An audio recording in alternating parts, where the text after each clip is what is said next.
This all happened 3 weeks before I retired as county sheriff. There would be a meth bust on Tuesday, but otherwise I figured it to be an easy week. Tie up some more loose ends, do a few more final favors, get my retirement paperwork done. I'd already quit coming in before mid-morning, letting Jarvis Crow, my replacement, get used to running things on his own. An easy week, but when I got to the office on Monday, Ruby, our day shift dispatcher, let me know it would be otherwise.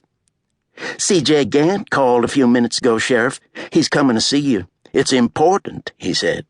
Of course, we know it's always important if it involves him or that resort. "We do," I agreed. "Where are Jarvis and Barry?" "Jarvis is checking out a break-in, and Barry's serving a bench warrant." "Anything else?" "Not any crime," Ruby said. "Bobby Moffett was being her usual nosy self over at the cafe this morning. Said to me it didn't seem right for a man to retire at 51. I told her 30 years for a lawman was like aging 40 years for regular folks, and it is." "I suppose so," I said.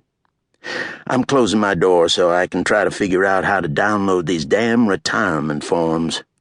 "My grandson can come over and help you." "I'll figure it out. I'd like to retire without some 16-year-old making me feel like an idiot." "What about C.J. Gant?" "Send him on in when he gets here." The red light flickered on my office phone. The message was from Pat Newton, who owned the paper mill outside town.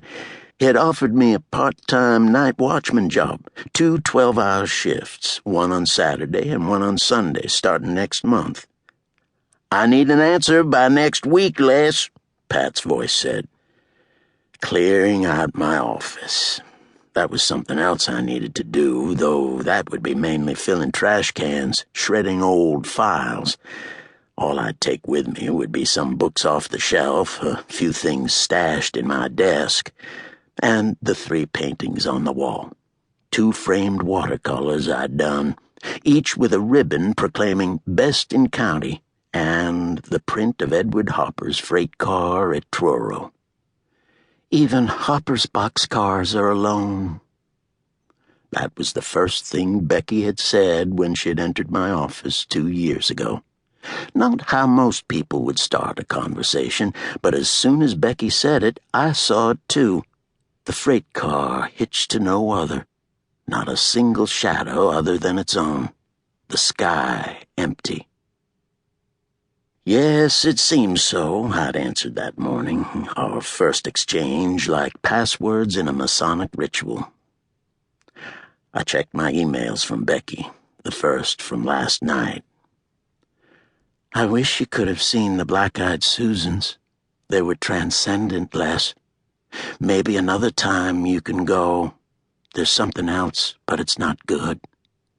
Darby took Gerald's lawnmower 2 weeks ago and still hasn't returned it.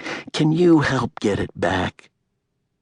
"I'll go see Darby this afternoon, but it's Gerald's fault letting Darby take it in the first place." Becky wouldn't see it that way, though. In her eyes, Gerald could do no wrong, even though I'd cautioned her that Gerald wasn't quite the lovable old man that she thought. Becky's second email was from 9:06 today. "There was a school shooting in Atlanta this morning. Anywhere a school shooting happens, not just around here, I want to take extra precautions at the park."